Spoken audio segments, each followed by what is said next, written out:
Presidential campaign has a new hacking victim. Colin Powell is the latest person to have his emails illegally obtained, most likely by foreign hackers.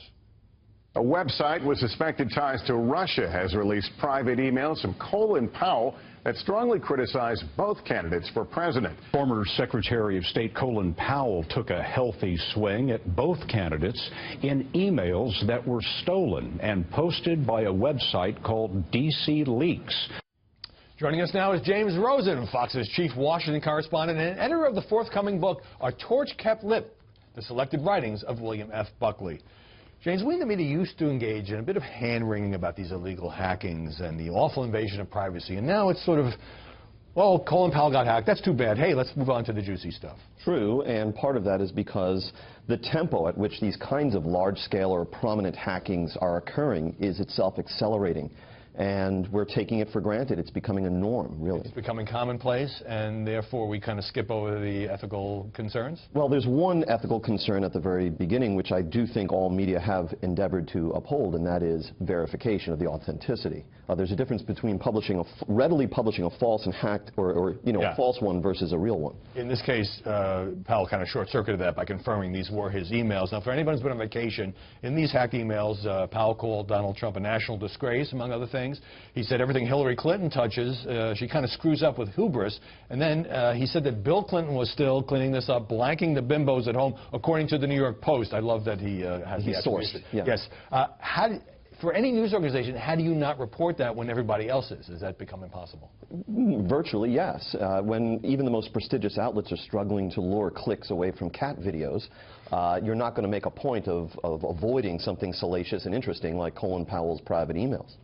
Well, let me put up on the screen an interesting apology from Dan Abrams, the founder of Mediaite. He called it a hollow apology to Colin Powell, rather than focusing on the fact that Powell is the victim of a crime, potentially at the hands of the Russian government, that his privacy has been shamefully compromised. We in the media have generally just exacerbated the violation by amplifying and spreading the news with little to no guilt.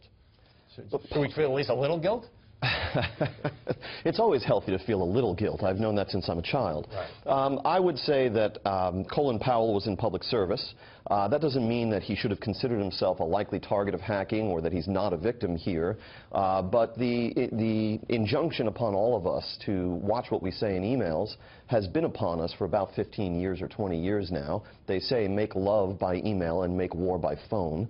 But look, we're all just a hack away from ruin now, and I think since the Colin Powell hacking, there's been a more widespread sense of that in this town. Yeah, I think that's a really good point. That the fact that there have been so many hackings and credit card information hacked, like we all have to now think twice about things that we used to think were private correspondence. But let's turn to Powell. You've covered the State Department over the years. I've always thought journalists basically like Colin Powell. Thought he was a good guy. He's got a relationship with the press.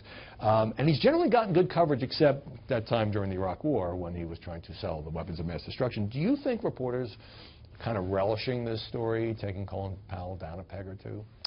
I think where Colin Powell enjoys a large reservoir of support probably is within the Washington press corps, which he did assiduously cultivate when he was a public servant. I think Colin Powell has labored for some time under the recognition in his own mind that his stellar career was somehow tarnished or undermined by his service in the Bush-Cheney administration when he really had a very unhappy experience. Whether that was Colin Powell's fault or anyone else's is still up for scholarly debate, I think. But I do think that there's a bit of schadenfreude for this, which is a fancy German word that means joy taken at the misery of others.